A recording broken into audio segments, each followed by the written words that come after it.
Hello, my Visioneers. I hope you're all having a wonderful morning. It's currently 4:10 a.m. This is 4:11. So this is gonna be a quiet video. I woke up with a burst of energy and decided to film this video. So we're gonna be playing a game called Stillwater. Now, from what I know, or from what it's here, a woman arrives with a mysterious letter in hand addressed to her grandfather. Etched in crimson is a foreboding message, a warning, a promise made from a time forgotten. Private investigator Hugo Laurent and his assistants must solve this bizarre case before an old family's curse befalls them all. So this is what the game looks like here. I think it looks really cool, and I can't wait to play it. So we're going to download it, and I'll be right back. We are almost at full completion, but it's taking a little bit longer than expected. So just give us a mo, okay? Just give us a moment. Okay, so this seems to be the beginning of Stillwater. My computer tried to ask me to not run this, and I said, fuck that, I'm running it. So we're gonna run this right now. We're gonna close out of that. So this is, I believe this is Detective Laurent, but we're gonna figure it out. So let's press start. Oh, that's cool. Hang on, give me a second. I gotta turn the volume up because I can't hear shit. It's probably gonna be way over my voice. Don't care. Start. This is a work of fiction. The resemblance to any real-life people is purely coincidental. Viewer discretion is advised. And then read all that. I know it has horror. Obviously, it has all the things that are listed there. So, if you're not into that, click off the video now. Wait, am I supposed to click somewhere? Oh, I was. Never mind. Caretaker. I'm sorry, but I can't stay here anymore, Nina. I feel like I'm going crazy. Nina. Calm down. If we can just talk it out. Caretaker. So many strange things keep happening one after another. Every day here, like a damn dripping sound. I thought it was just something leaking at first. I check every faucet, every ceiling, everything, and still I hear it everywhere, constantly echoing in my ears. Wait, should I do different voices? That'd be fun. I am still a little under the weather, but doing voices would be fun. I think it would be cool. So Nina's gonna be fuck my charger. Nina's gonna be like this, and then the caretaker's gonna be like this. Absolutely no difference in my voice. We're gonna figure it out. Please listen to me. Oh, but the water, that damn water. Water? Yeah, it's everywhere. Pools of it are all over the house, and every time I try and mop it all up, another will appear. There's no end to it. But it's at night. It's at night when it comes. What are you talking about? I hear someone or something walking along the hallways at night. Maybe it's just my grandfather. No, Nina, it's not him. I thought it was, but it's not. But I've seen it. That thing. I don't know what question mark is. Maybe I shouldn't be playing this at night with my window open. Maybe I should close that. It'll be fine. If I die, it'll be fine. Whatever. I only glimpsed at it once, but I'm more than certain that thing is not your grandfather. No, stop. Stop, that's actually creepy. This is better. This is better than Doki Doki Literature Club. Immediately. Ever since that night, I would lock my door and pray it would walk past my room. I hope it walks into the room. I don't know what's going on, but I swear it just keeps walking. Always walking on pools of water. Is it Jesus? Jesus, why are you scaring the caretaker? Sometimes I hear them randomly. Their steps are erratic and faint, but I can still hear them. No, that's like me, for real.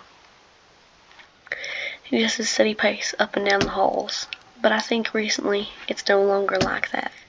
What do you mean? Every morning I follow to see where the footprints lead. it walks towards something more clearly than before.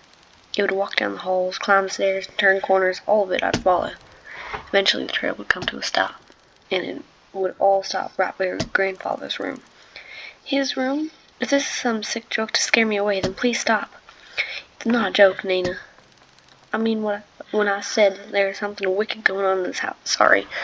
My desk has a dark space below it. I know I have an exercise ball down there. Oh, why do I decide to play horror games when I know I'm a scaredy cat? Ugh, why am I playing this at night? Because it's fun. That can't be true. I know this is a lot, but you have to believe me. The caretaker's probably gonna die, isn't she? She looks nice, though. She looks really nice. I can't stay here any longer. I'm sorry, Nina. It's okay. I understand. Thank you for taking care of my grandfather up until now, and I'm sorry for all the stress I've caused you. I'll be sure to pay you right away as soon as I... Nina, listen to me. I don't know what's happening around here, but... The woman on the phone cautiously looks around, turning her head constantly back and forth, looking over her shoulder to find, if any, others listening in. No, because why am I checking my shoulder, too? That shit's crazy. Bro, I thought I saw something outside my window. It was just a neighbor walking their dog. I'm on the second floor of our house, but I can very clearly see the sidewalk on the other side like the other side. We're on a cul-de-sac, and I can see like the other rounded part of the beginning of the cul-de-sac across the street. I could see the sidewalk there, and I thought somebody was standing outside my window for a second, but it was just a neighbor and their dog. Oh, this is crazy. Wild.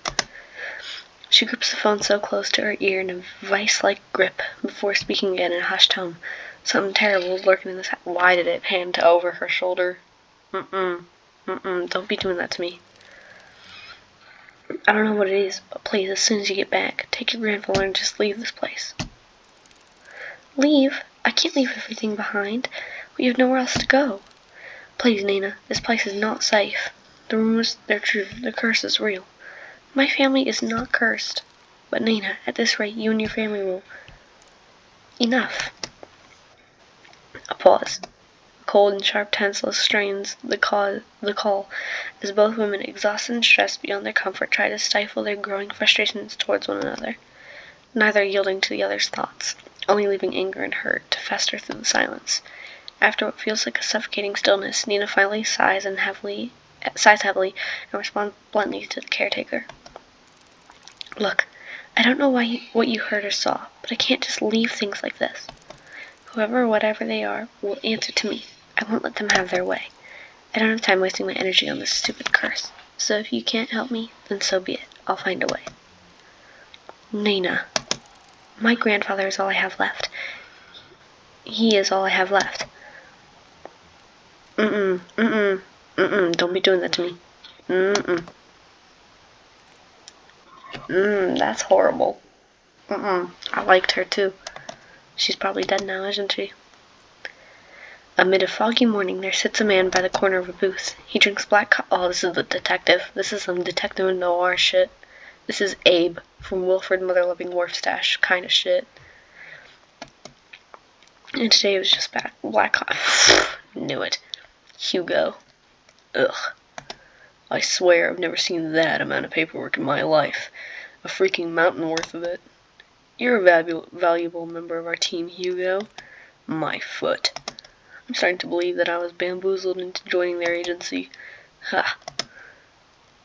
Hugo Laurent, age 30, takes a good look at his cup of joe and chugs it all in one sitting. This is detective noir shit. Your name isn't Hugo anymore, it's Abe. It's the detective from Who Killed Markiplier. It's Abe.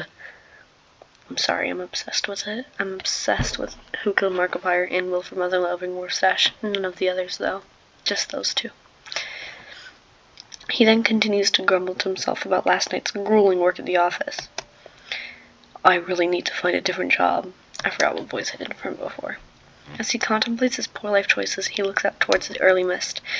There was something inherently terrifying about the fog to him, how it engulfs everything and nothing. I like how the text is kind of slightly off of each other. Behind right here is perfect. it has little lines at the end, you can see it clearly, but these other ones are kind of misshapen.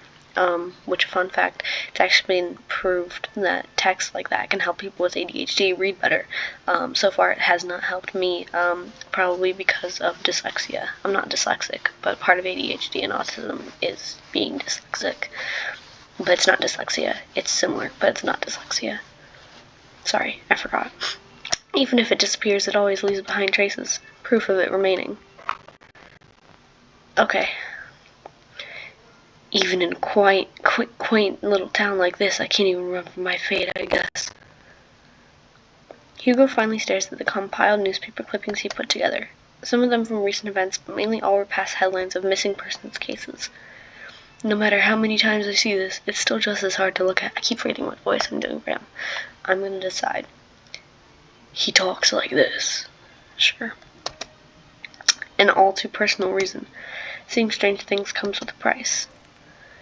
In the end, I'm the one doing this to myself. He looks like he would do something to himself. I'm sorry. Sounds rough. Mind if I don't know who this is. Sounds rough. Mind if I join Kuya? An annoyingly familiar voice interrupts his train of thought. He slowly looks up to see the one responsible, although reluctantly. Good morning, Hugo. Oh, they're gay. They're gay. The two of them. They're gay for each other. Look at Hugo. Look at him. Look at him. Sweating profusely as a... Is that a man? I'm guessing it is.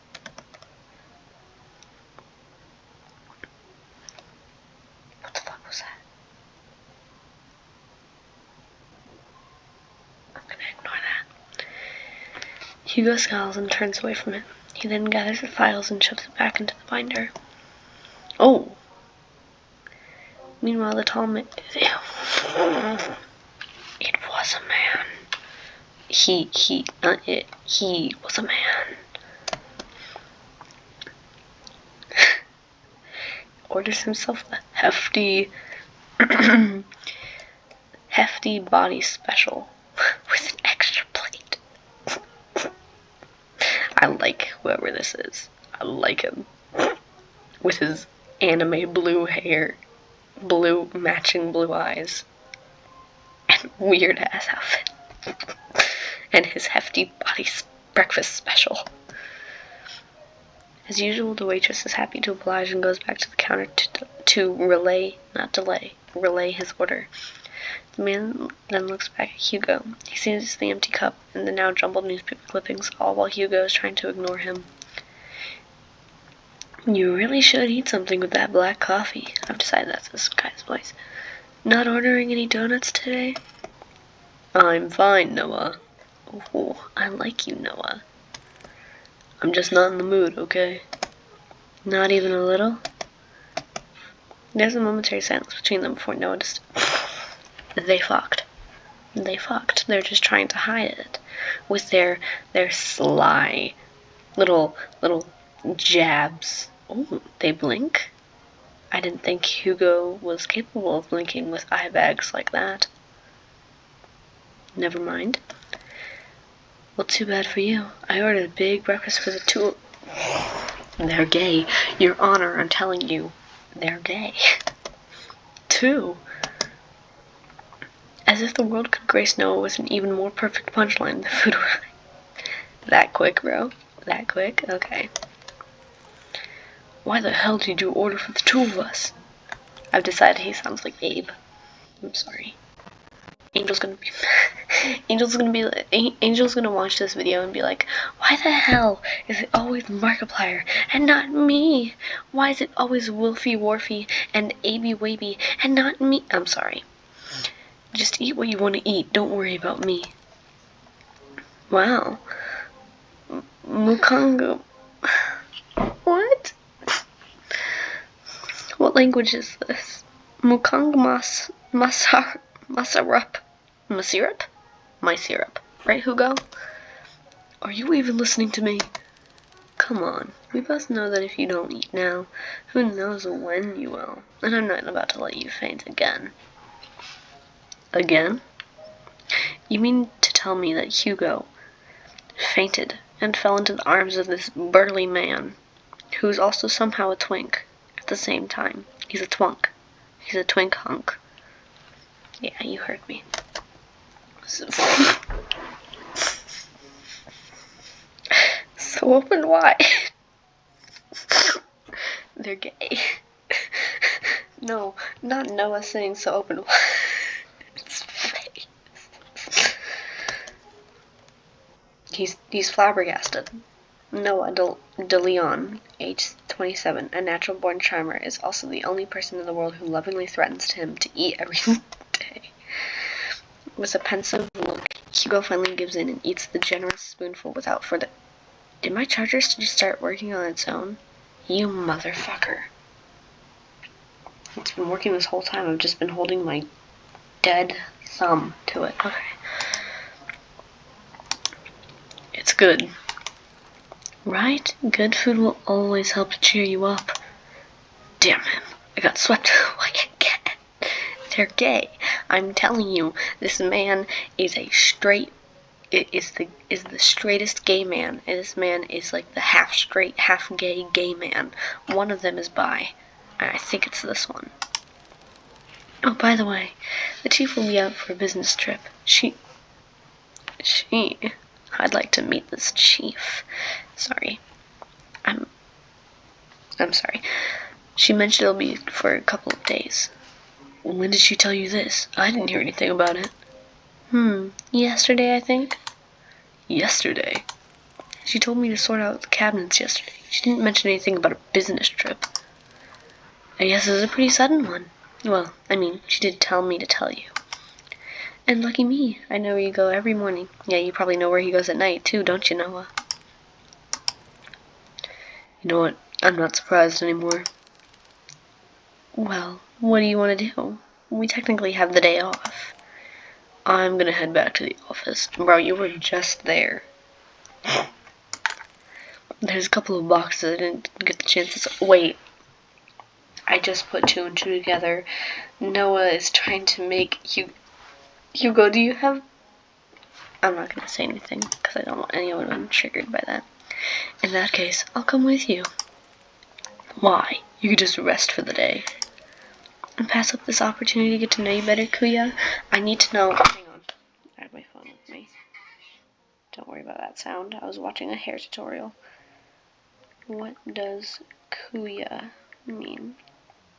What? Is a polite term to address an older man. He's 3 years older than you, Noah. Jesus. Quit it. After their enlightening banter, I can't read, the two of them finish their breakfast, pay for their meals, and head to Hugo's car. As Noah opens the door to the passenger seat, he notices a bloodhound sleeping inside. The big dog stirs at the sound of the car opening and lazily stares at Noah. I'm sorry, big guy. He then closes the door while trying not to make too much noise to disturb its occupant. Colby. At the sound of his name, his heavy-lidded eyes slowly peek to see who calls for him.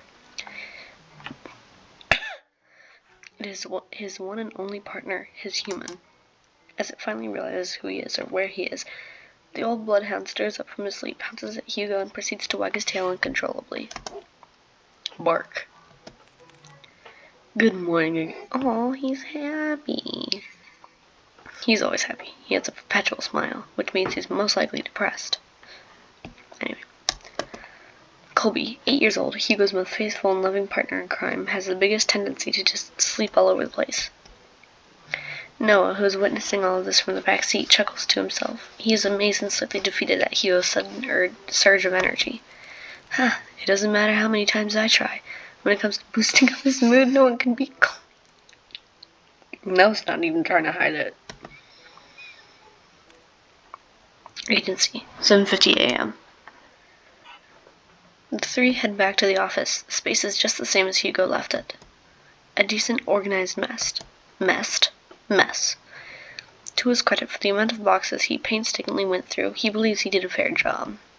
Albeit, it could have been better. Wow, you really outdid yourself, Hugo. It looks less crowded. Ah, shut it, will ya? I said I was gonna get to it. Thanks, boy. Before Hugo could continue to discover oh my god. Before Hugo could continue to give deserved head pats, he notices someone, a woman standing timidly peering outside the storefront. She looks a bit frantic, and even more restless with her disheveled and ill-fitted clothes, drawing emphasis to her already too visible petite frame. Oh, so this is a love interest that he doesn't need because he has Noah, and Noah's gonna win him back from Nina. I'm guessing it's Nina. Her brows furrow, agitated and distressed about something, so much to the point it's preventing her from simply reaching out for help. However, when she finally makes eye contact with Hugo, she immediately Damn! The girl's down bad already. I mean, me too, Hugo. You and me for life. I'll be right back. I gotta put, a hoodie on.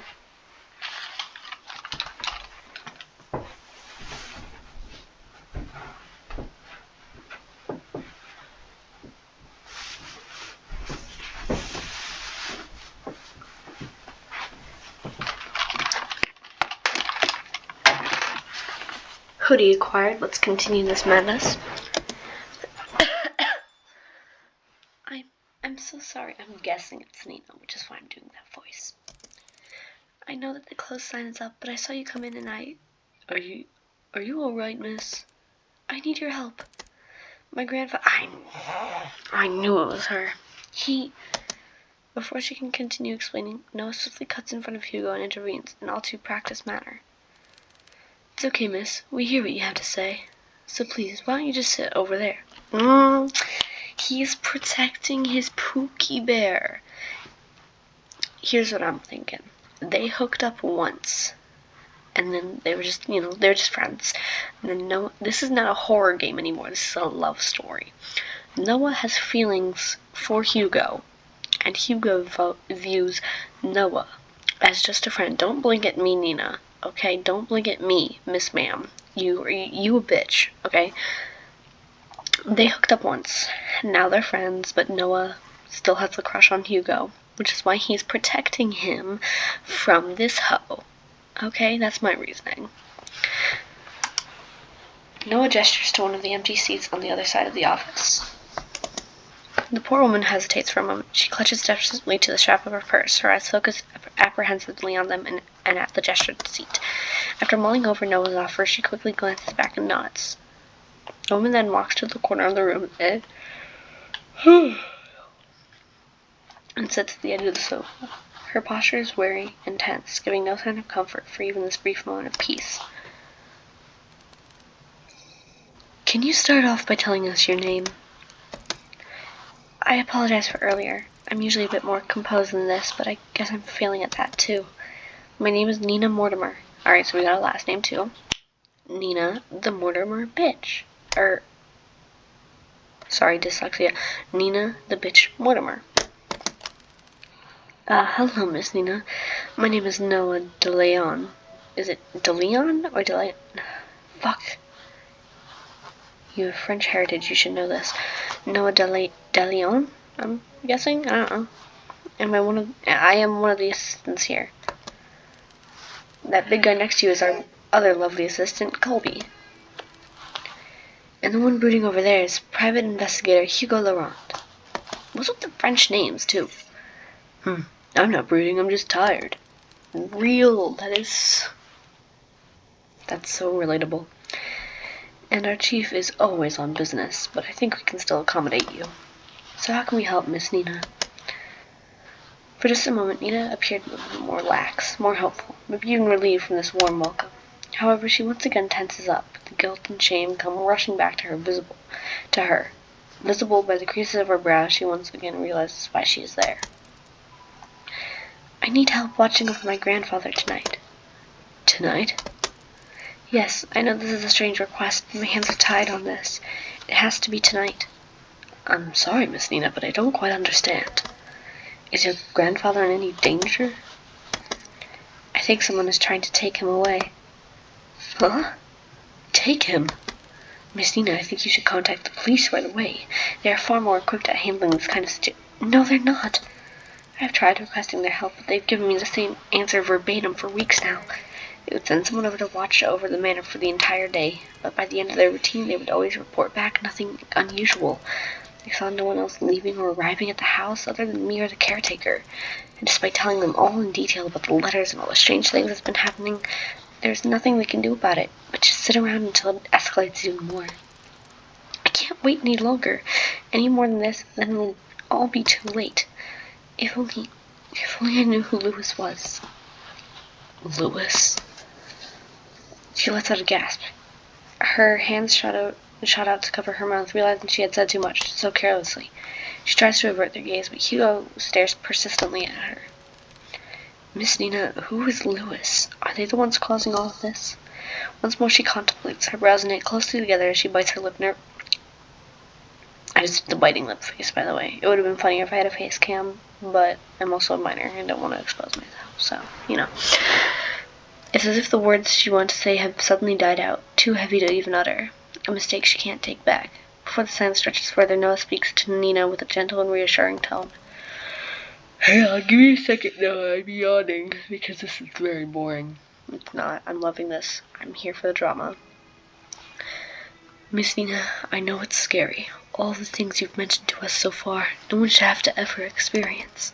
Especially by themselves. Why are you stepping to her, bro? You have a half-boyfriend, and I assure you, we'll listen to all of it. I promise. Do you? Wild and manic eyes search deeply at them, trying desperately to discern any doubt or mistrust on their faces. However, all she sees are people who are willing to give their time to simply listen to her, to actually help her. From this alone, Nina looks to the side where her person is dead. Jesus Christ, why am I tired? I've been up all night. Not all night. I woke up a bit ago. Like I said before, but I was up for a while until like 1. And I had absolutely amazing energy, and I'm really tired. Tucked inside one of the pockets, she takes out a single, slightly crumpled envelope with a pigmented red wax seal pressed in the middle. At a glance, you can tell right away this letter appears to be a bit more worn out and antique, and yet despite its delicate form, it remains well preserved, well kept. It's as if the letter itself was untouched by time, forever waiting to be opened. Grandfather has been receiving cryptic letters for the past month now. Letters didn't come with an address or the name of the sender. This one is different from the rest. This has the name Lewis on it. As she hands over the letter, Hugo notices her hand slightly shaking. Nina is avoiding his gaze, but he knows she is trying in earnest. But before he can reach out his hand, he senses it. A faint shift in the room, unnoticeable to the others, but all too glaringly clear to him. There's something very wrong about this. Oh! Hugo's a medium. That's why he's a PI and not a police officer. Not a PI and not a detective, I mean. Suddenly, Hugo recoils his hand away in pain. Like being struck with something sharp so spontaneously, so memorable, that even if the pain disappeared within seconds, a hint of it remained. Something so strong, akin to a rosy thorn. That was a sentence. Or more like a paper cut. Are you alright? I'm sorry. I didn't mean to hurt you. No, I'm fine, Miss Mortimer. It's not your fault. It's not your fault. Hugo stares squarely at the cut. A thin red line starts to form slowly by the top of his index finger, trailing down and stopping just above the first crease. A red so clearly visible it's taunting. That doesn't look like a normal paper cut to me. Let me get you a band-aid. It's fine, Noah. I don't need one. But he's trying to protect his man. Really, it's fine. Doesn't even hurt that much. Noah takes one good look at him before sighing exasperatedly. And did I say that correct? I don't know. And sitting back down in his chair, still eyeing on Hugo's hand. Hugo shrugs and returns his attention back to the letter, but this time, luckily, nothing happens. For it to reach all the way out here with just the letter alone is truly terrifying.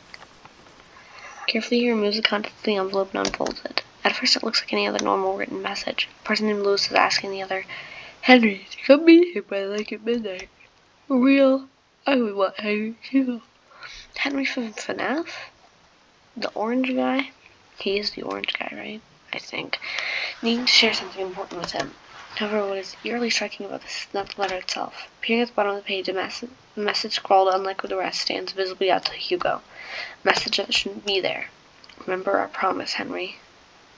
Damn! It's getting real.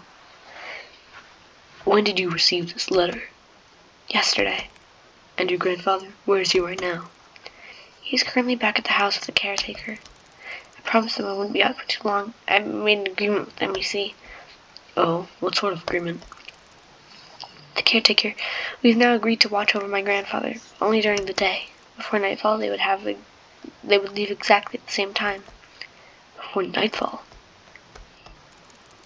I wanted to believe that this whole thing was an elaborate scheme to scare my family away. I know this sounds crazy, but at one point I thought everyone was in on it. The mail carriers, the officers, the caretakers. Everyone had a hand at making our family suffer. But this one was different. Up until now, I've never heard of anyone by name. Not a relative or family friend. But they clearly know who grandfather is. If I don't do something about this, I'll lose him too. Just by uttering the words, Juanita begins to break down. The stress, the anxiety, the fatigue, all of it was finally catching up to her. Damn, her eyes are red. Oh wait, no, her irises are just... Wait, are those irises? Whatever. Her eyes are just pink.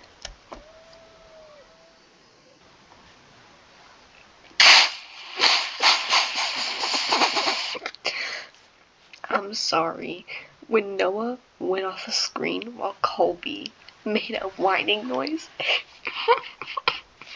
it sounded like Noah was screaming for his life. He was like, bitch, this girl has anxiety. Get me out of here. I can't handle this.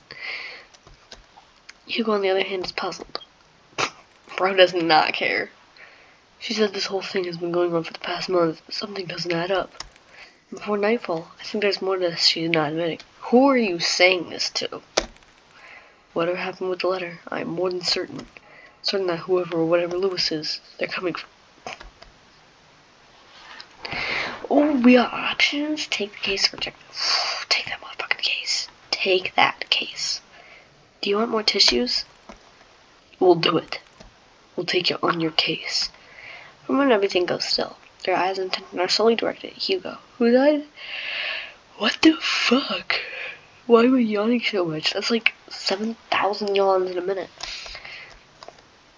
Before anyone else speaks, Nia stands up, wipes away any stray tears from her face, and walks up to him. You'll take it? Hugo simply nods. Thank you. Thank you. You don't know how much this means to me. We're glad to help, miss.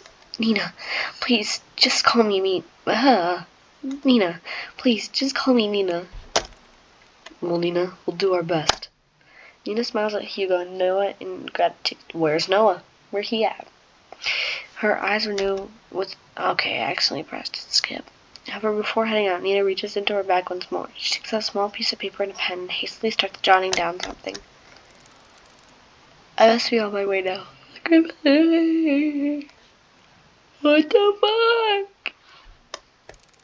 Also, this is my address. I'll be sure to greet you when you arrive.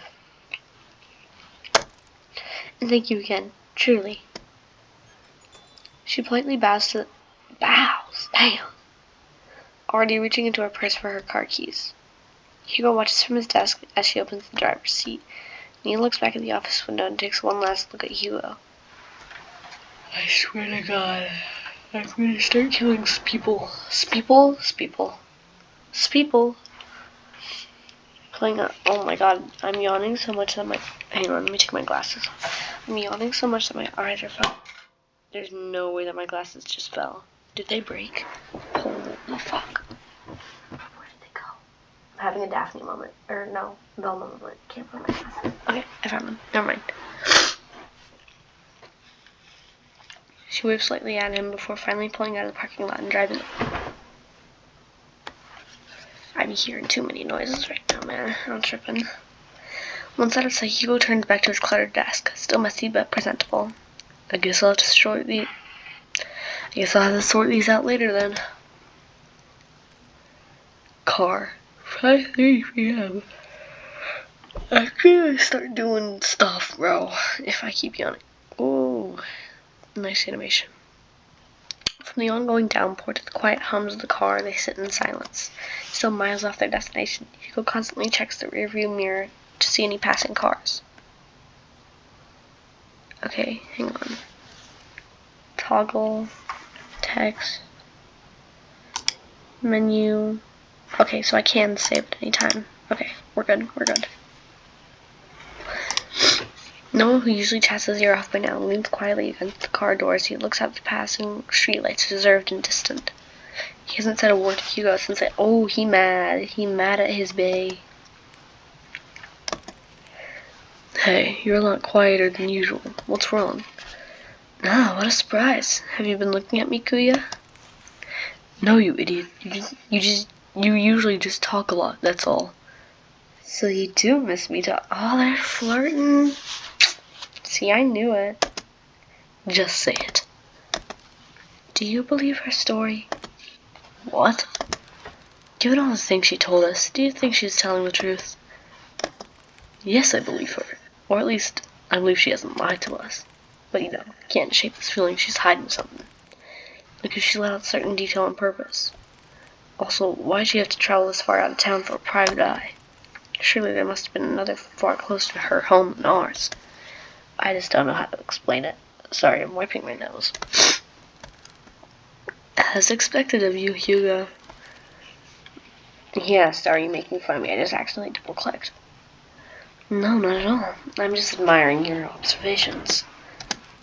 I didn't want to offend. I almost said off-end because of how the text is set up, because it looks like off and then end.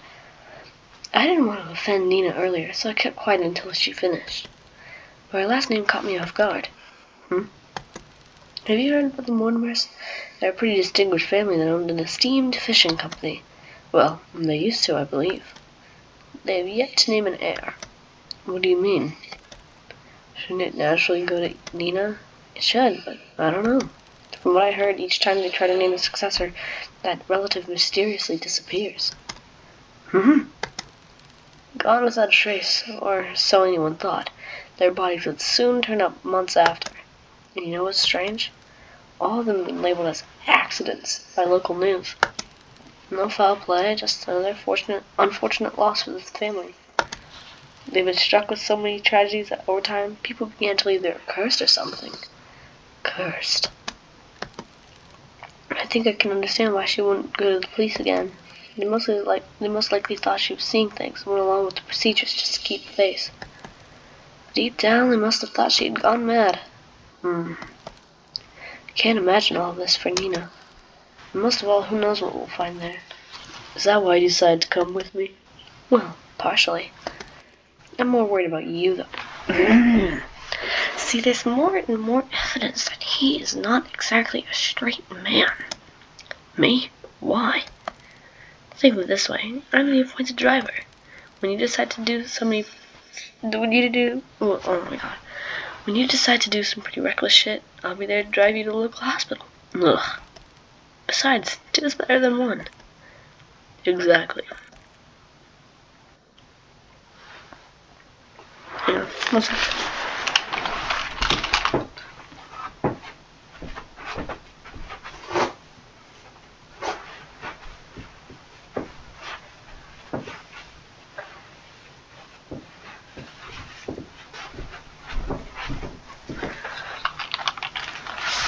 Alright, I'm here for you. Alright, I'm done. My nose is being weird. I have no clue what I just said. Like before, my nose is being weird. I thought I said something weird. I'm just gonna ignore it. I was fine with Colby coming with me. Well, have you heard that 3 is better than 2? Ugh. Mortimer Estate, 6 p.m. I think once this small little cutscene, once I read this part, we're probably gonna end it there.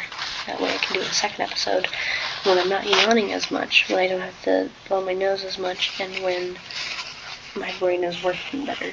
And I can figure some stuff out. There we fucking go. There I go yawning again. I'm gonna cry.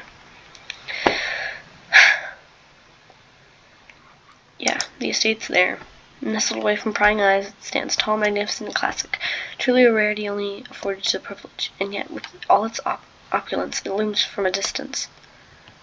Hugo and Noah only gaze at the sheer scale of the manor. I think we're going to save there. Save. Quick save. Something's about to go down because it's giving me a quick save. I'm going to do an actual save in my empty slot 1. Because why is it giving me quick save? Alright, some shit's about to go down. We're going to leave that for episode 2 so this video isn't super long. It's probably going to be like 43 minutes or something with the intro that I did before recording the actual gameplay. So yeah, just expect that. I don't know exactly when it's going to come out because I got to do the editing portion first, but you know. Alright, well, thank you, my Visioneers, and I will see you